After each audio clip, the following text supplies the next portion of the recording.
I want to build off that point, and I want to go back to the whole idea, and we glossed over it so quickly, but I see people talking about it in the chat, and this is something that really pisses me off, so I want to address it very directly Let's do about it. why you don't leave the battlefield. And I'm Mm. looking specifically at like all these people who are deactivating their Twitter accounts because they're pissed that Twitter purged hundreds of thousands of people. And I'm going to call someone out. I'm going to call out Atticus in the chat who's advocating for this. I'm going to call out Laura Ann in the chat who's saying, why help these organizations make money when their profits try to destroy us? This is what people do not understand about this. They do not want you on their platforms. The reason that they are purging accounts is because they do not want you there. Every single and you are and you are playing right into their hands when you opt out on your own. You are not costing them anything. I don't know why people think that they are doing so much damage to Twitter by deactivating their accounts when you're not costing them anything. It costs you resources to be on their platform, and you can say, well, either it's going to cost them advertising money for you to leave. No. You're doing what they want you to do. You are Yep. allowing them to win. And when I say I want people to stand up and fight, I do not believe that leaving the battlefield entirely is the correct way to fight. I think that's taking your toys and going home. And this is exactly what they want you to do. They want to create Twitter as a left-wing echo chamber without any pushback from everywhere. So congratulations. If you deleted your Twitter account, you deactivated your Twitter account because you were pissed, you allowed them to win. That is what they wanted you to do. What are your thoughts on this? Yeah, I think so. I agree with you. Let me add like another like level to that. So to Atticus and to, was it Lauren or Laura? Laura, I believe. Yeah. So to Atticus and Laura, I think it is, in all fairness, I do think it is a valid question for people to say, why should we stay? And you just kind of answered that in a sense, yeah, it makes sense for people to go, why should we be a part of this? It's abusive in a way. They are profiting off of our presence. And so it's a valid question, but Carlin, your point's exactly right that we are ceding the ground to them. And let me just point out one implication of doing that, of ceding that ground.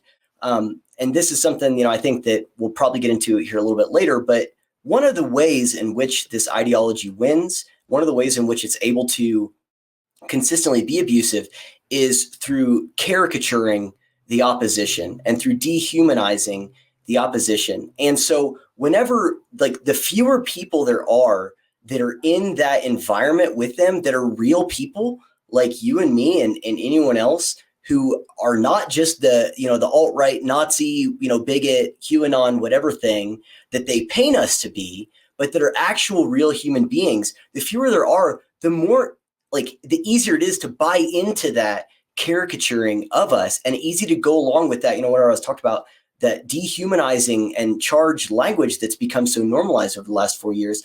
The reason it's so easy for people to do that is because they don't have regular exposure to the people that they're actually talking about. And so, like, for example, I thought I had earlier, even while we were talking about the Twitter thing, is, I told you I had a legitimate Twitter mobbing, like, that was really bad. Like, I've got a bunch of my YouTube videos are now super ratioed from people that went from the Twitter thing to my YouTube, all because I was just criticizing something AOC said. And some guy retweeted me and was, crapping all over me and, my humble account, and that's fine. And I legitimately experienced it. But one thing that did happen, it was a sea of crap and it sucked. It wasn't fun. But I did have a few conversations with people who said, well, what did you mean by this? And I said, this is what I mean. We agree here. I'm upset about this misrepresentation, but the premise I totally agree with. And I had a handful of conversations. People said, okay, yeah, no, that makes sense. Fair enough. Yeah. And so, like, are those few and far between? Sure. But are 100% of my interactions on Twitter with, toxic, caricatures of the other side? Not at all. I've had productive conversations with people. And so, is it hard to stick around in that environment? Yeah, it is. It certainly is. And so, and is it valid to ask, why should we stay? I think it's a valid question. But what happens that really concerns me if we leave is that we allow for them to, if you were to look at how the news or anything, characterizes people that they disagree with, it's increasingly getting more and more charged, more and more moral, I guess, using these moral dichotomies. I had a few screenshots from some CNN articles I wanted to read you at some point, but of how I'm just seeing this language getting more and more in this language of venom and poison and dunking. And it's really dehumanizing language. And it's very difficult to dehumanize a person who's in front of you. It's difficult to dehumanize a person who's a real person, who's really talking to you and trying to find common ground. But it's really easy to dehumanize someone who's not there, someone who's not present. And so whenever we leave Twitter, we cede the ground to them to continue in this echo chamber, not just of their ideas, but their ideas of who we are, of who people who disagree with them are, whatever, however you want to describe we. I'm not saying all of us in the we agree on everything, but they have a view of people who they disagree with. And it's increasingly becoming more and more like these are the evil, like white nationalists, insurrectionists that are domestic terrorists, all this other stuff. And it makes it harder for them to do that if we're there. So that would be my answer to that. I mean, there's a lot of reasons so that we can engage in the battle of ideas, because not everyone, I think that Twitter is increasingly becoming people that are probably immovable in their ideology, but I don't think everyone there is immovable in their ideology. And it's a battle worth fighting, I guess, is my point. I've said I'm going to be there until they kick me off, because we have to be there to represent, to give a human side to the opposition and to just represent these ideas until they force us or they make it where we can't do otherwise. Yeah, and you're being very diplomatic, and I want to compliment you for that. I am not that diplomatic on this issue. I think that this is a time where people need to find their big boy and girl pants, and they need to fight back where they can. And I think being on Twitter where they don't want you to be, people think they're costing them these advertising dollars. Like, the thing that they care about the most is the money. If they cared about the money, folks, they wouldn't have banned Donald Trump off the platform. Like, P.S. If money was the most important thing, they would not have banned Donald Trump off the platform. So you think you're attacking them where they care. You are not. You are attacking the wrong thing, right? And I will be the very first person. I will call anyone who leaves Twitter because I'm taking my toys and going home. I think you're a coward. I do. I think you're a coward, and I think that you are forcing people like me to stay and fight for you and to continue to have your back. I'm literally shadow banned right now on Twitter. If you are not logged into your account and you go to search for me, you will not find me. You will find my stupid imposter account right now before you find my account, right? I'm shadow banned on Twitter. I have lost over 13,000 followers or something like that in the purges, and I'm still there fighting every single day. So if you aren't going to put on your big boy and girl pants and stay and fight, then so far as I'm concerned, you are a coward. You are not in the fight. You are not useful to me, and I will have absolutely no sympathy for you. If you aren't willing to do the little things, I don't expect you to do the big things. So you can go run along off to Gab or whatever other echo chamber you want to, and I will stay and fight on your behalf, because that is what you are forcing me to do. You are useless in this battle. And I think everyone who wants to be in this battle needs to actually stand up and do something about it instead of just complaining on the internet. So that's my very undiplomatic response. But Truman is much nicer than I am. we can good cop, bad cop that, I suppose. That's fine. Well, the one thing I will say, is, how about this? Would you say, what if someone said, I don't want to be on Twitter, but I'm actively fighting back in my workplace? I don't believe them for one red second. Okay, I don't, because I think that if, again, like, Twitter is the easy thing, right? You can create an anonymous account on Twitter. You don't even have to be. Fair enough. That's right. Twitter is an easy thing. And that goes back to what I said earlier about how it sucks. Most people shouldn't have to do this because they're not interested in it. So that's totally fair.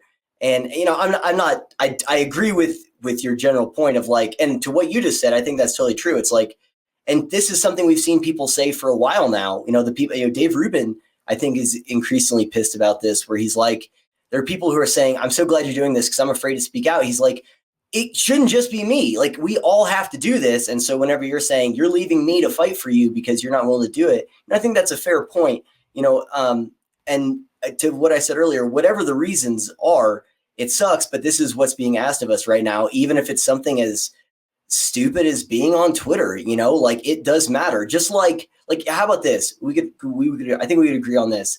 A person who disagrees presence on Twitter is much more impactful and meaningful than their absence from Twitter in terms of like directing the conversation, directing things. So I think that's totally right. We'll good cop, bad cop it, but I think we generally agree people need to have some skin in the game and get, or they have skin in the game. They need to get in the game. Yeah. So fair enough. And it's like, I mean, it's just the excuses that bother me. If I'm gonna take a personal moment here, Truman. It's the All excuses right. that bother me because I hear people, I'm seeing people in the chat complaining and saying they censor us, they ban us, I get in trouble for this, I get in trouble for that. Dude, I lost my entire family and my friends and sources of income and gave up half a year of my life to travel around the country doing rallies fighting for you guys. And you can't keep an open Twitter account? Please. I have no patience because I think that it's important that people start realizing that if you are not actively doing something right now, and this is why this is important. This is not just me bitching and complaining. No, This you're is fine. like if you are not actively doing something to fight back against this, and I'm not talking about being a keyboard warrior, which is what a lot of people do on Twitter, but Sure. I'm not just talking about that. Like you are playing into what they want. You are part of the Yep. problem so far as I'm concerned. I think there are three groups of people right now. There are people that are actively acting as authoritarians and trying to put all the entire population under their thumb to do what they want them to do, say what they want them to say, use the words they want them to use, do these stupid diversity trainings, whatever. That's group A. I think we have group B, which is the largest group in the middle of people who are not they don't agree with the authoritarians, but they're not doing anything about it. They're not speaking up. They're afraid of losing their jobs or what have you. And then I think there's another group on the other side of people like you and I that are actively trying to do what we can do to fight back against this. And we're doing it across a variety of different platforms in a variety of different ways. That's fine. But right now, my patience is diminishing with the people sitting in the middle that are not that are saying like I don't agree with them, but I'm not going to do anything about it, or I'm just going to go off into my echo chamber and just try to pretend it's not happening. My patience with them is quickly diminishing because there are a Oh, lot of really? people. Oh, you haven't guessed? Because I've only been in this fight for what, like a couple of years now. I already feel like I'm carrying a burden for Hmm. so many other people that are going to experience a benefit from it. If we are not or if we are successful, they are going to experience the benefit, but they haven't done a damn thing to get there. And I'm okay with carrying a bigger burden than most people are, but it's exhausting, and it feels when people are like, "Oh, just don't do that. Just leave. Just leave. You don't have to say anything. We understand that your job's on the line and all this stuff." Like, it's not acknowledging that they are not actively doing anything to stop this, which for Hmm. me is becoming the same thing as you are allowing it to happen. Sure. And I think there's probably something to be said for the fact that the average person, so I will speak even a little bit from my lens.